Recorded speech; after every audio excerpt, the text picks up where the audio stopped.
The connector next door is your invitation to meet the natural connectors all around us. They represent the everyday event planners who are energizing their communities every single day. Their stories are familiar, fun, and full of charm. Your host, Lisa Garrow, is a lifelong event planner and has been a connection strategy coach for over a decade. She knows events can become energized connecting points where communities can gather and grow. Let's listen in as she strikes up a conversation with today's Connector Next Door. Liz Lathan is a trailblazer in the experiential marketing arena and is co-founder and head of the community called Club Ichi. In Liz's own words, it's a friggin' awesome private membership community for business-to-business or B2B event marketers. Club Ichi isn't like any other community. Dive in and you'll experience conference sessions on inflatable unicorns, 2:30 a.m. exploding pajama parties, secret business trips, lots of hugs, and a whole lot of people just looking to help each other. But Liz and her team are also recognizing many event professionals need community to help advance their careers, expand their networks, and build relationships that transcend business. It's all in Club Ichi. Liz believes even with so much focus on the word connection, most events are not designed to build deep connections. It's this reality that led Liz to create spontaneous think tanks. Armed with sticky notes and Sharpie markers, attendees contribute challenges they're having. This unique approach not only sparks authentic connections, but also provides a therapeutic space for business problem solving. Beyond her executive roles, Liz thrives as a writer, investor, speaker, and avid traveler, shaping the future of event marketing and community engagement through her innovative and strategic approach, all built around having a whole lot of fun.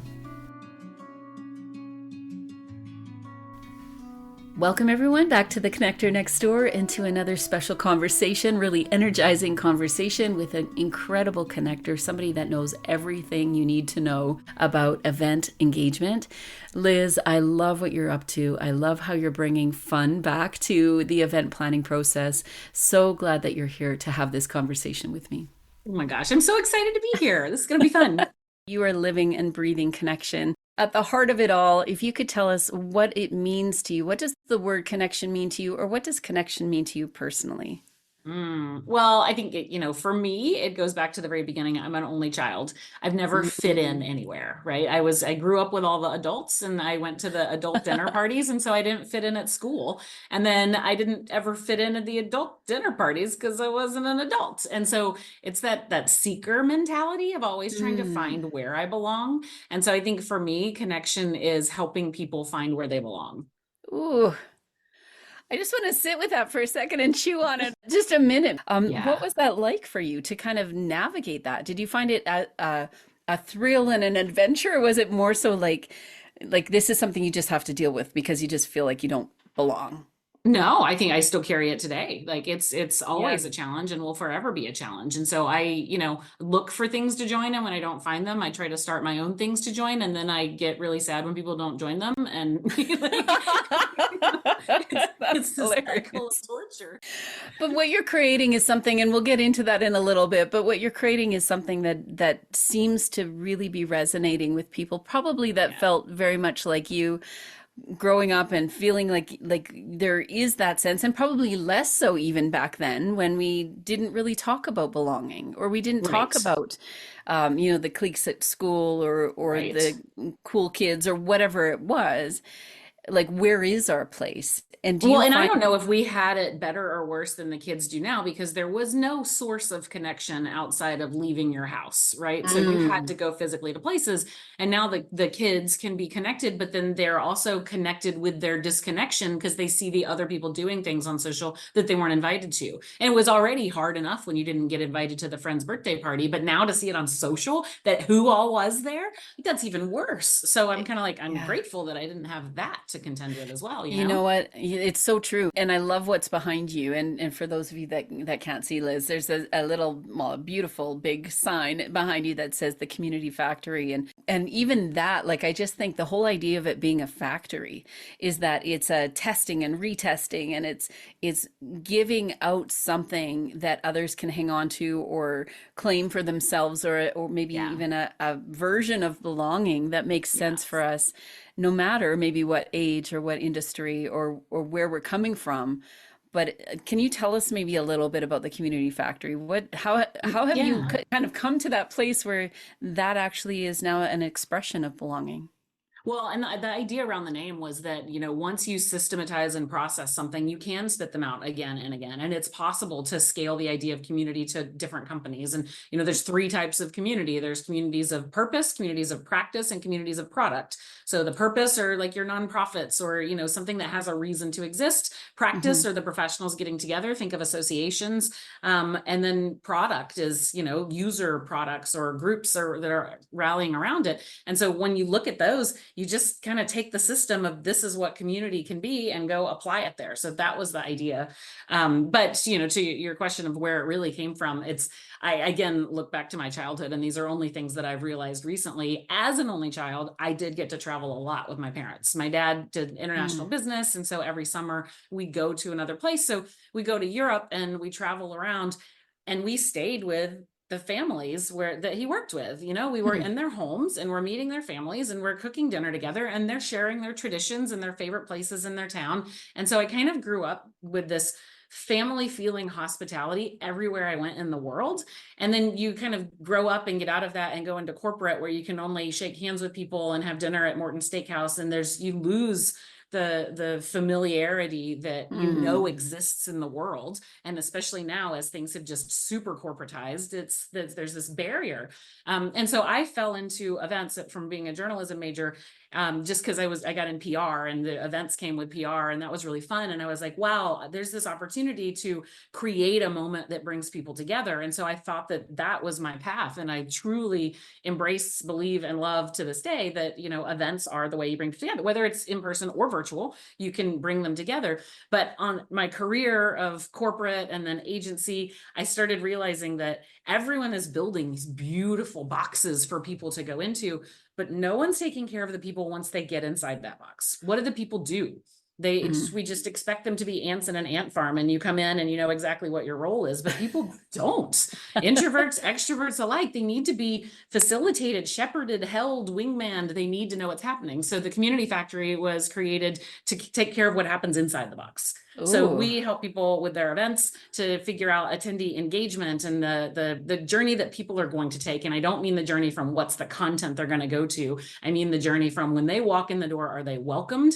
How are they welcomed? How are they introduced, and who are they introduced to, so that you can turn it into something that drives more meaningful connections.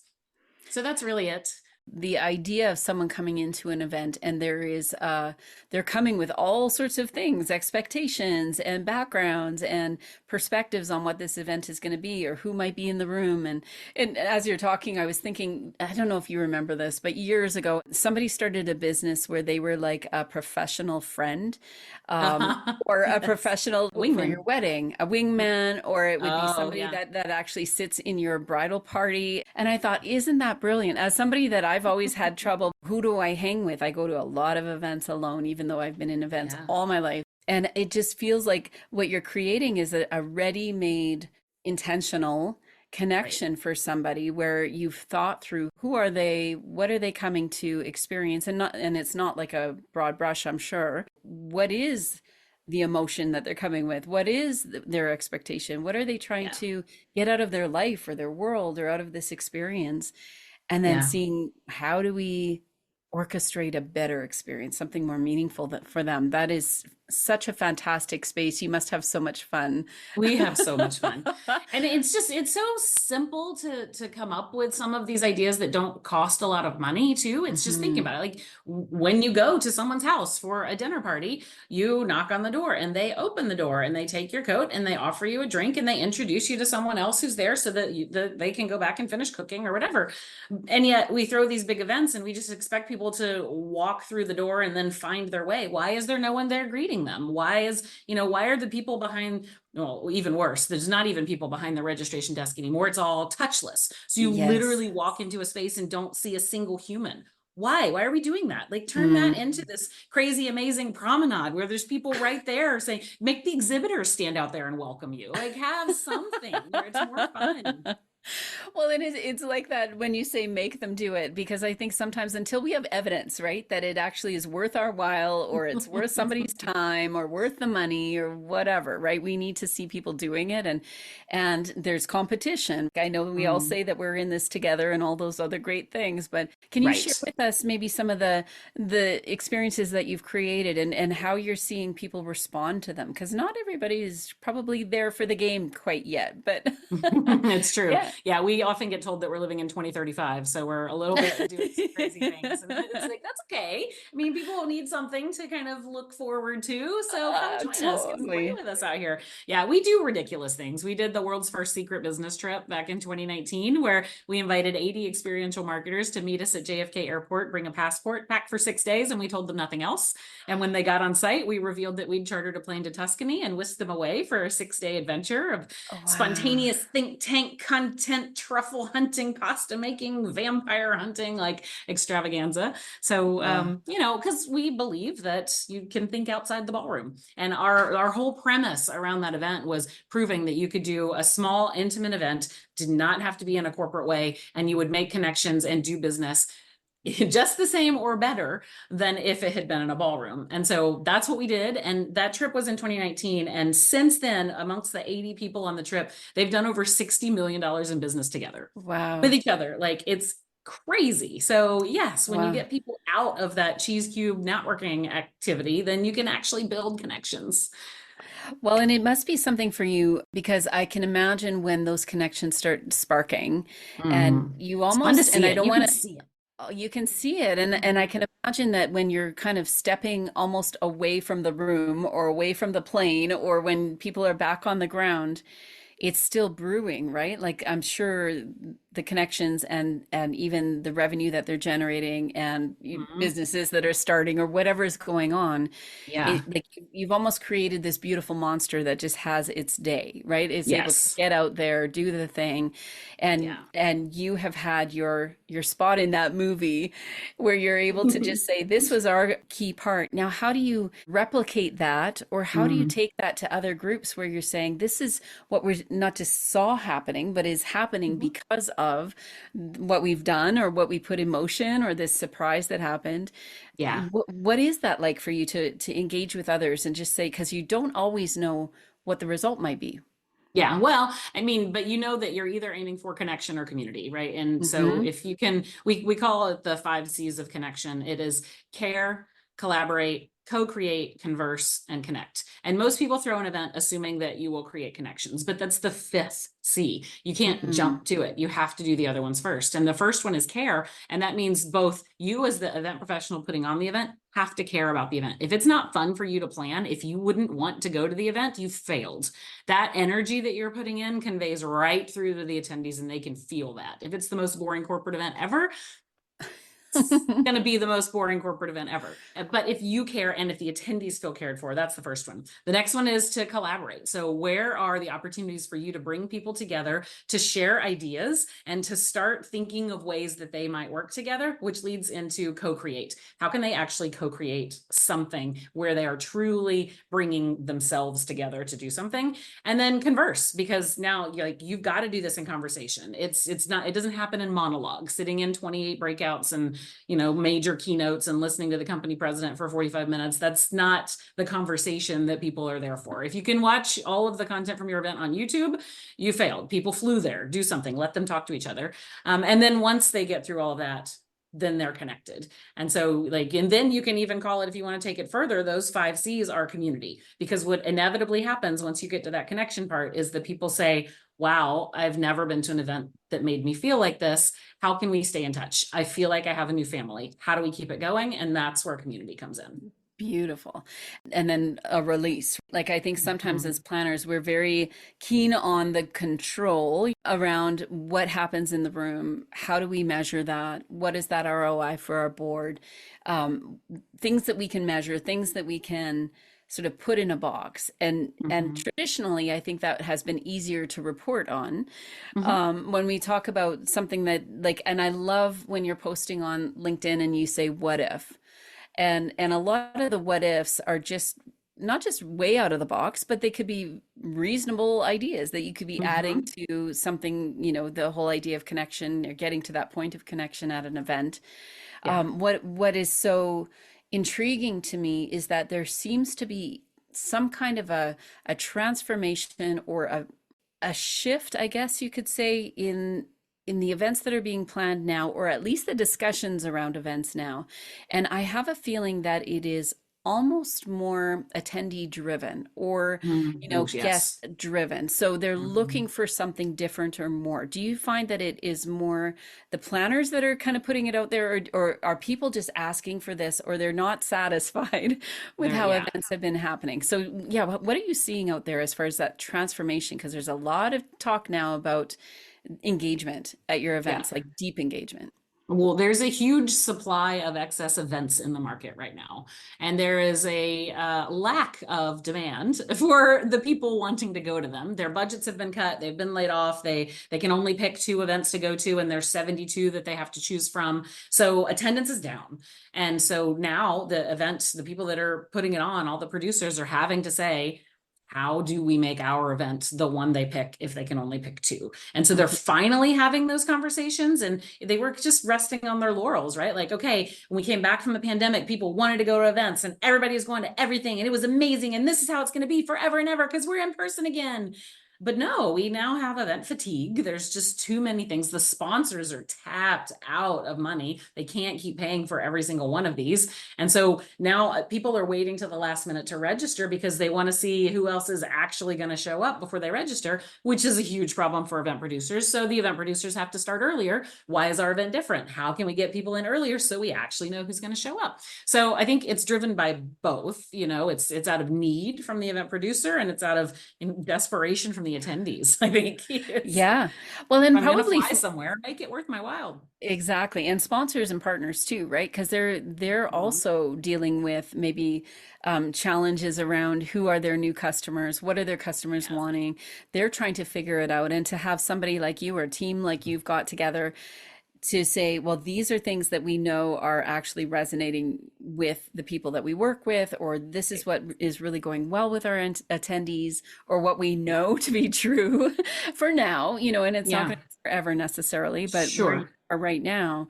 What are you finding when you're kind of looking at supporting? And I'm guessing you're coming in really as a strategic partner at the beginning Mhm.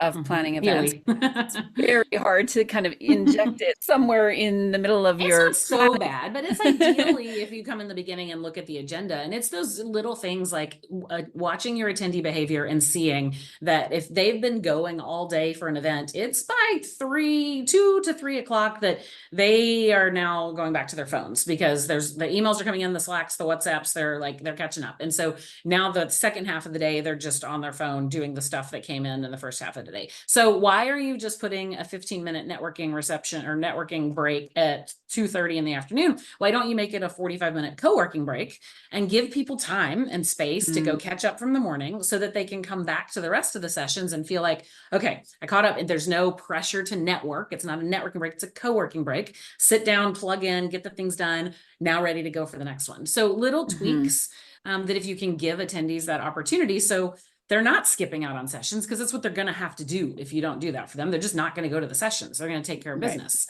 So I think that Exactly. that's ideal. But then if you've already planned your agenda, it's at the very last minute and you've got your keynote breakout, expo, cheese cubes, all the things are just planned and ready. And you're trying to figure out, oh, okay, this event's kind of boring. What else can we do? Then those are the moments that we can come in and take a look at the agenda again and say, all right, well, where can you tweak? Can this presenter actually do more of a workshop style instead of the Mhm. presentation that they submitted? Are they capable of doing that? And where can you inject more conversation? So more dialogue, less monologue, if it's, little things Yeah. you can tweak. Or the hallway activations. What can we do that can jazz up, like the coffee cups with the different words on them so that people can kind of meet with each other? Oh, are you a cat person? Let's go to that, whatever, right? We can come up with things. Exactly. if you've already planned your event, there's always, always time to Yeah. reconsider. You have the same amount of time, but considering who's in the room, what is really going to resonate with them? How can Right. we shake things up even just a little? Right. And we don't have to scare the board, but Right. but there might be some things. What are those? Speaking of the board or an executive, Mm-hmm. how do you have this conversation with some of the leaders that aren't necessarily in the room? May be a little risk adverse and they kind of Mm-hmm. think, well, this is just fun fluff. This is just extra stuff that doesn't necessarily matter to the content. What would Mm-hmm. you say to a board or committee that really feels a little bit stuck with where they're at? I think you can be data driven. You can show your event survey results because they're going to tell you that, the conference is not what it should be or could be. I think you can do focus groups with a few of your attendees and your partners and sponsors and find out what they are thinking, like really, truly, honestly, what they're thinking, and share that feedback with the board.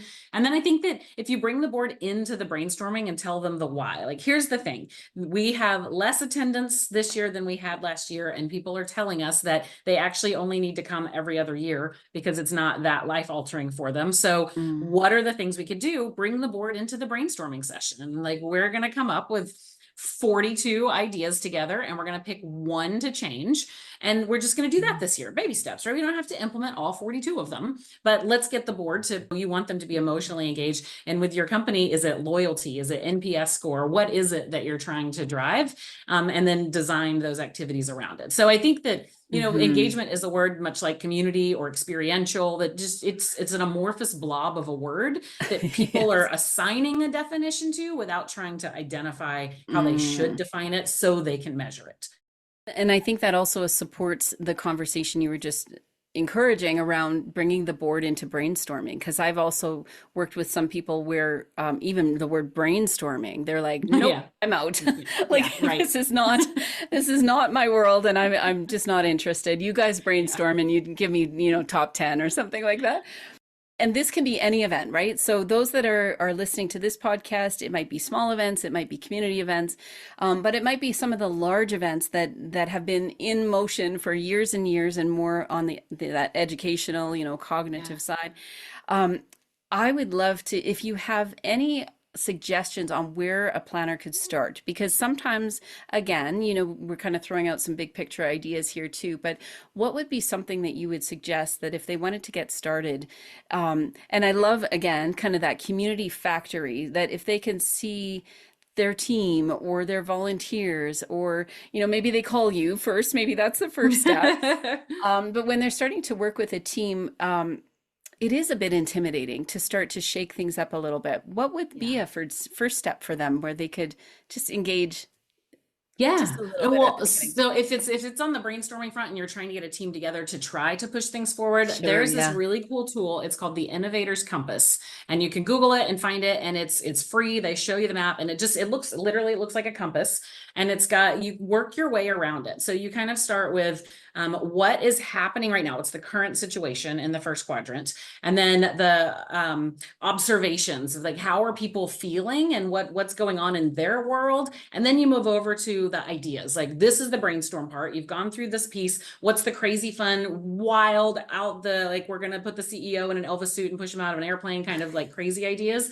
And then you bring it down to what are the priorities that we can actually execute, that we feel comfortable with, that's going to push us forward. It's a very simple process. Mm. And again, it's called Innovators Compass, and just Google it. You'll find their website, and they show you how to go through it. And we love doing that. Even in part of our strategy sessions, we take people through that. Sometimes it's just that third party facilitation that helps it a little oomph and move it forward a little faster.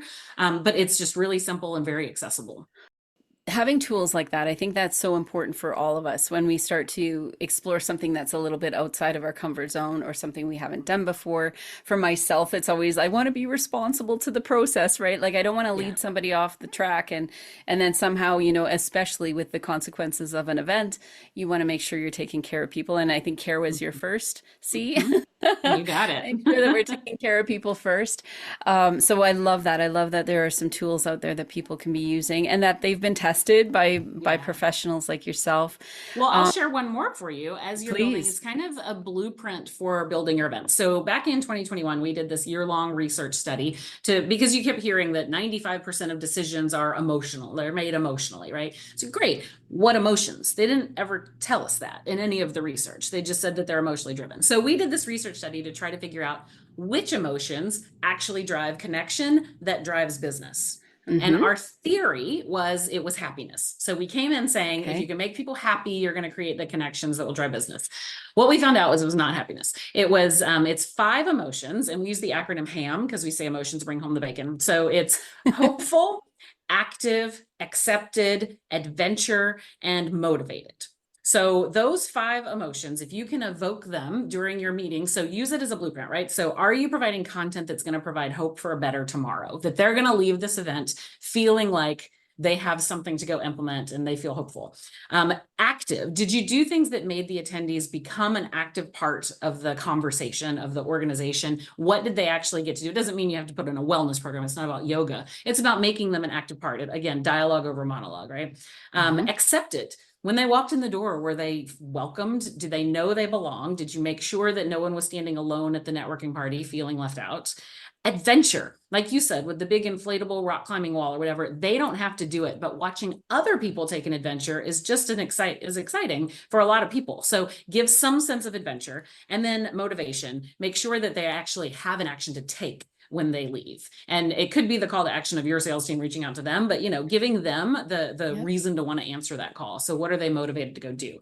And pretty much all of our events have hope and motivation, right? That's the basis of persuasion and marketing. So we do those naturally. Our keynote speakers do it, whatever. But we forget the meat of the ham sandwich, right? The active, accepted, and adventure. Go back and look at your agenda and see if you've got moments for those things to happen in it. And if you don't, that's what you can go add in. And it would almost be, I think, really amazing if we could even bring our speakers or our facilitators or our volunteers into that kind of knowledge, right? Because they'll Yes. be looking for those opportunities too, or they'll be, maybe they can't necessarily create something on the spot, but if they're watching for it, I think there would be a common language around it. And Absolutely. and even in our debriefs, we could be actually using that as a great debrief. Like, where were those areas kind of in retrospect?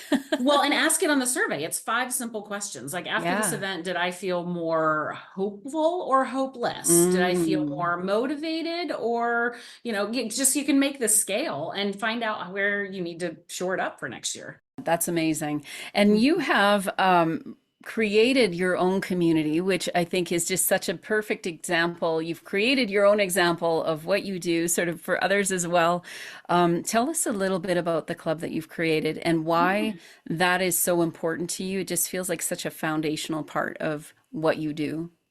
Right. Well, we had accidentally previously created a community at another company, and it wasn't really intended to be a community. It was just an event type of thing. So when we started the Community Factory, a lot of those folks that were considered themselves a part of that kind of came to us and said, like, where'd the community go? We're like, what community? We didn't have a community. I don't know what you're talking about. They're like, well, then you need to start a community because you're called the Community Factory. And we laughed and said, well, what would we name it? The commies? Like, it's weird. So we held this little retreat. We rented a ranch in Texas. We had 15 people come hang out with us for a weekend in December of 2022. And they were telling us, they're like, no, you have to. This weekend has been amazing. You've got to launch it again. So we're like, okay. So I had this Japanese phrase that I had just read about, Ichigo, Ichi-e, which means one moment, one time. And isn't that what we always try to create at events? This just moment you can't describe and you can't recapture, but it's there forever. And everybody was like, oh my God, goosebumps. You have to call it Ichi. It means one. We are one. So right then, one of the guys at the retreat, he was like, I just bought it. We are Ichi.com. I'll sell it to you for $1. I was like, oh, okay. Guess we're doing this.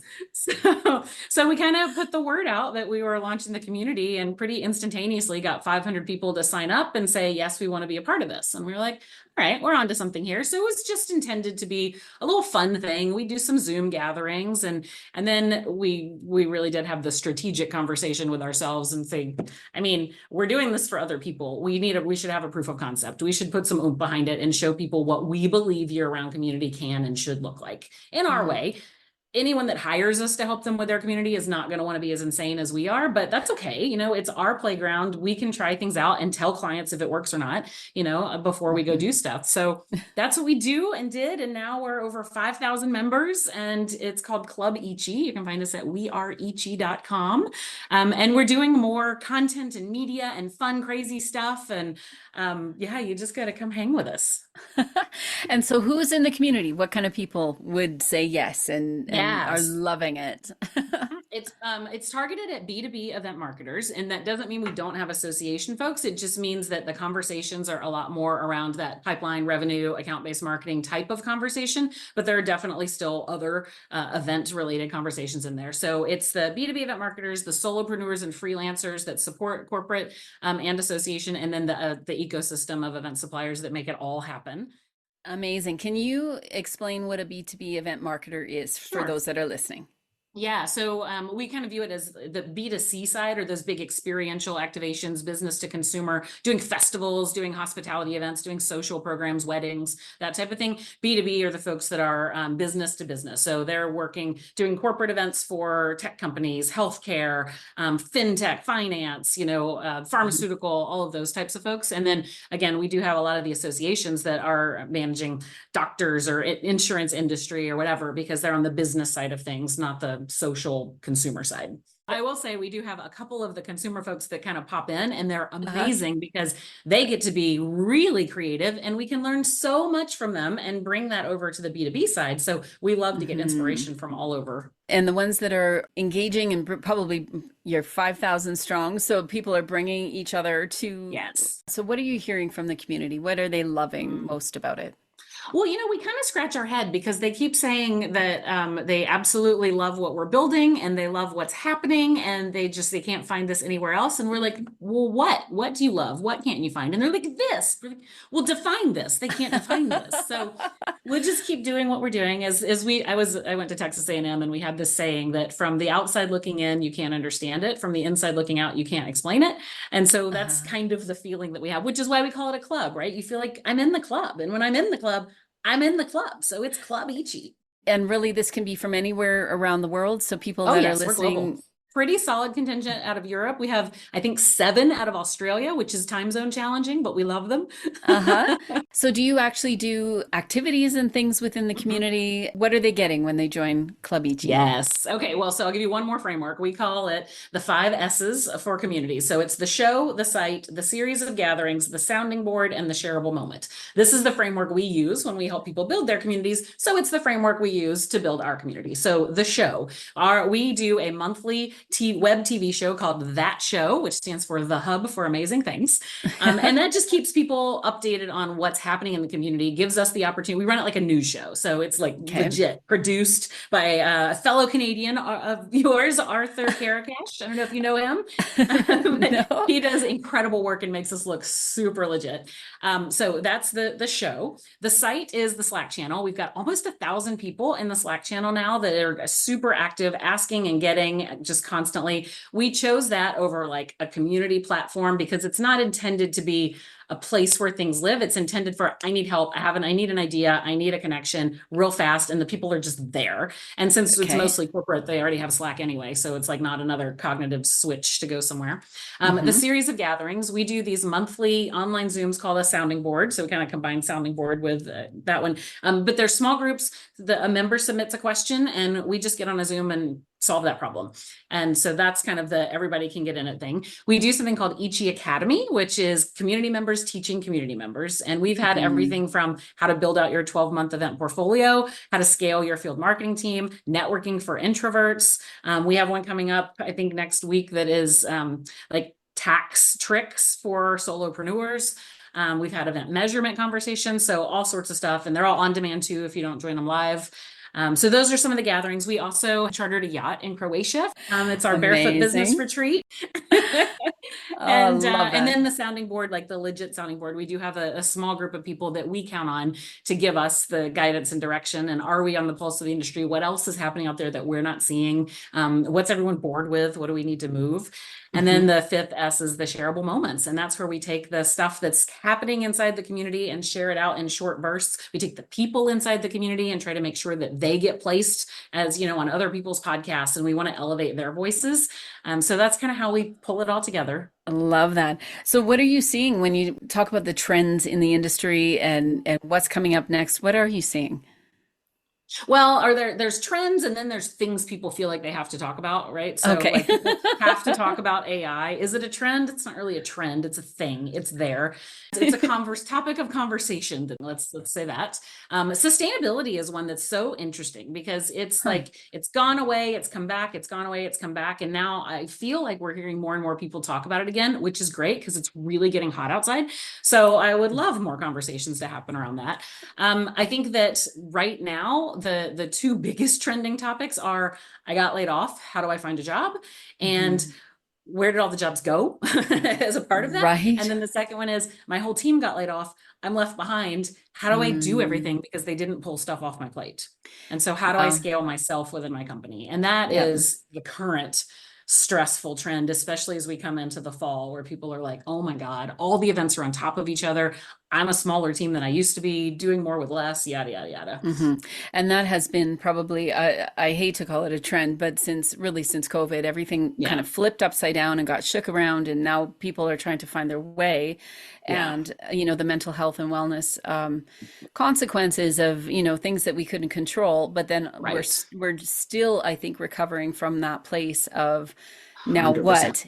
Yeah, Well, for we many of us. never actually stopped to talk about the collective trauma that happened to us for 2 years. Agreed. And we Yeah. just moved on and like put our big girl panties on and kept going, right? And we Yeah. need to. So this is why we actually just merged Event Minds Matter into Club Ichi, because it's a community that was focused on mental fitness and health and well-being and how are you feeling. And Mhm. the founder, Janice Cardinale, her mission was to mandate psychological safety training within the event education community. So can we get that into some of these certifications? Because it's gotten so bad with like the toxic workplaces and the people being expected to travel all the time for events, but also still be on all the time when they're home and do all these things. And how can we all be more cognizant of that with ourselves, with each other, with our teams? And how do we get our bosses to understand that events aren't like digital marketing jobs where you can kind of go home? Um, Yeah. so I think, bringing that conversation a little into the forefront is our objective there. We're going to do something at IMEX too. We've got a space for the Event Minds Matter conversations to happen, and Club Ichi is going to be all over IMEX this year. It's going to be a blast. I had a conversation that we recorded for season 3 with Janice.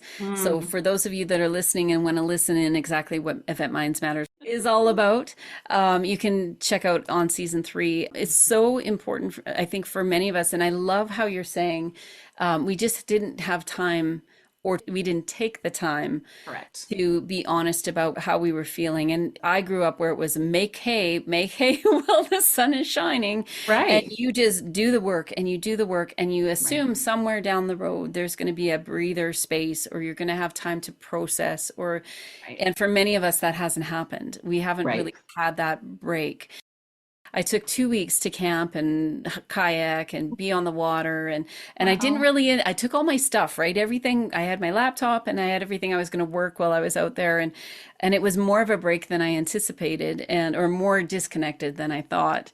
And I'm just seeing the value of that disconnection where Yeah. I didn't realize how wound up I've been for how many Sure. years now, 4 years or whatever it's been, Yeah. and just to really make some conscious decisions on what the future could look like for myself or for my business or those I work with, and also recognizing that we have an influence on others just through the decisions we make, So and true. and sometimes we forget that being healthy mentally, available to someone else, being open to a rest, to take a Yeah. weekend or something like whatever it is for you that might feel super uncomfortable or all the balls are going to drop or the seam is going to break loose and Right. you're going to have to do all this cleanup. Maybe not. What if? I guess that could be What? another what if. Mm-hmm. What if we could be in a space where we're engaging ourselves in ways that we would love for people we really care about, our teams or our volunteers, so that it can be different in the Yeah. future? Yeah, and I love that there's finally space for this conversation. I get really angry with LinkedIn because I do a lot of content on LinkedIn, and they suppress posts about wellness, about mental fitness, about physical fitness, about nutrition. Like I get thousands of views on most of my posts, and I post anything about that, and I get hundreds of views. And I know it's not because people aren't looking; it's because LinkedIn's not feeding it to them. And we were trying to figure out, how do you break that? How do you get around that and allow the conversation to happen? So I think it's slowly starting to go that way. Sarah Reuter and a few other folks have put together something where once a month, I feel like it's called Pause. It's called like Pause, yeah. 20 minutes on a Monday where you can put stuff aside, come into them, go through this kind of somatic breathing exercise type thing. And so as more people start putting these things out into the market and into the world, then we're going to get there, and we're going to need it, because the younger generation coming up, they experienced a serious trauma for 2 years that we've all ignored. Like my kids having to do virtual school, they're 5 years apart, and one came through swimmingly because he still had Boy Scouts and could go out and do things outside. But then the younger one, my girl, like she was an extrovert trapped in a bedroom on a screen, dying, right? And the social changes and challenges that they've gone through, and they're going to bring that into the workforce. Exactly. And so we have to have these conversations now, because they're gonna have to happen real soon. Exactly. And knowing that there's a community of people, that are at least starting to have the conversations, and where it's not a controlled conversation necessarily. It's not a talking head from, at an event necessarily, but no, it's a bunch of people crying. It's a bunch of people, myself included, now and then, where you just feel like, is this truly, like, not only for me 100% it's worth it because I've found my space and my purpose and everything around that. I think that for some people that are questioning their role, the crying is, I think, good. And I think there also is a space for people that feel that they have come through, to whatever extent that might be, to share with those that are still questioning their role, that there still can be a place for them. And that we can truly, like when we talk now about being in this together, it does mean for long term that, anytime we talk about community, you wouldn't just plant a community in a city and then tear it down in a year or in 3 years and say, okay, we're done.